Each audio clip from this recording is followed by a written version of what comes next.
Mary Louise Cook here, joined by Big Sky Commissioner Tom Wistrcill, excited to discuss the Big Sky football schedule. Commissioner, thanks for joining me today. Great to be here and excited to talk about football, talk about sports. Me too. So, Commissioner, let's start off talking about Sacramento State opting out. How does that affect the structure of this season schedule? Yeah, we gave the opportunity for all of our schools to really take a look at their individual needs based upon the health and safety protocols of their local areas. And Sacramento State decided that playing football in the spring, both for the current health situation and then also looking towards the start of fall 21, they decided to opt out. And so with that, we went from 13 to 12 football schools. So you never want to have a school not play, but in this case, with that situation, it does make it a little easier having an even number. So you're scheduling with 12 teams, which does make this compressed schedule that we ended up a little easier. So nonetheless, I know it was the right decision for Sacramento State, and we press on and look forward to an exciting spring football season. So you did just allude to this a little bit when you said having that even number does make it easier to have this compressed schedule. But looking at all of this as a whole, what would you say are some of the greatest benefits of this schedule, and how do you feel about it overall? Yeah, I think a lot of credit goes to Dan Satter and John Casper from our staff and the work they put into building this schedule. But they were really looking at a few things. One thing that they were looking at was, can we try to get some of our schools that have indoor facilities home games early, or have the schools in our warmer climates play home games early? And so, to the best of their ability, I know it's a difficult puzzle to put together, but they did a nice job with that. So that was an important piece for number one. You can only do that for so long because obviously even the teams that have snow and cold weather have to play home games. So you can only do it for so long, but they did a good job with that. And then they tried to figure out from a travel standpoint, can they try to get as many bus trips in as possible? And knowing that, costs, are being carefully watched this year, and try to limit flights wherever you can. Some of our schools have to fly to every game, so it doesn't matter for them. But overall, I thought the schedule came together really well. The line I use with this is, if we can make our schools 75 to 80% happy, then we've done a good job. Nobody's 100% happy, and no one's at below 50%. But we try to protect some rivalries.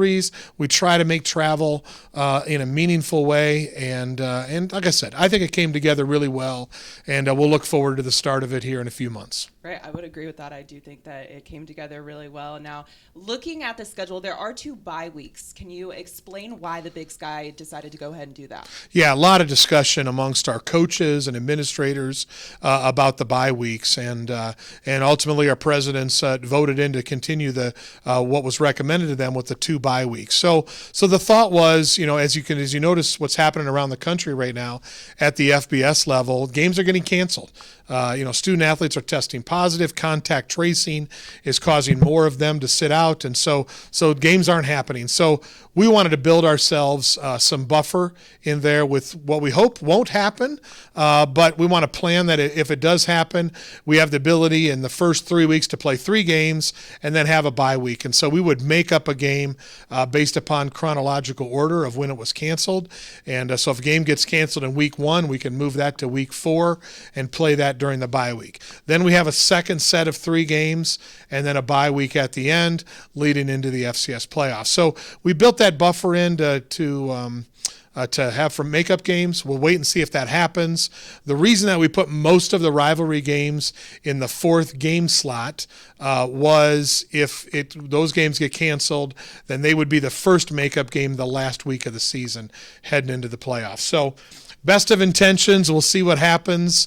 And, we can't predict the future. All we can do is plan for it, and we'll go from there.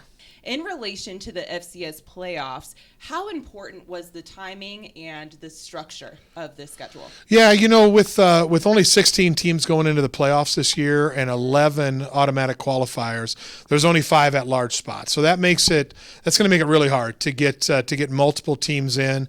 We would expect, obviously we'll have our AQ. We would expect to get a second team in there. Getting that third team in is going to be difficult, but we'll wait and see how it plays out. But we wanted the other reason that bye bye week before the playoff helps us is, history has shown that the teams that have a bye going into the playoffs have performed the best. And so if we don't need to have makeup games there, and then that allows a bye week for our teams heading into the playoffs. We're still focused on trying to win a national championships. That's what our goal is every year. We feel like we have teams that can compete for that again this year, and look forward to seeing them play. And hopefully in Frisco in May, we can have one, maybe two teams playing for a national title. So that's the goal. The focus is on that. Our teams are working hard this fall, training and getting ready for the spring, and we'll look forward to seeing some football in the spring for the first time ever at the Big Sky. Yeah, absolutely. So excited for that. So, Commissioner, thank you so much for your time and for your insight today. Great to be here. Thank you.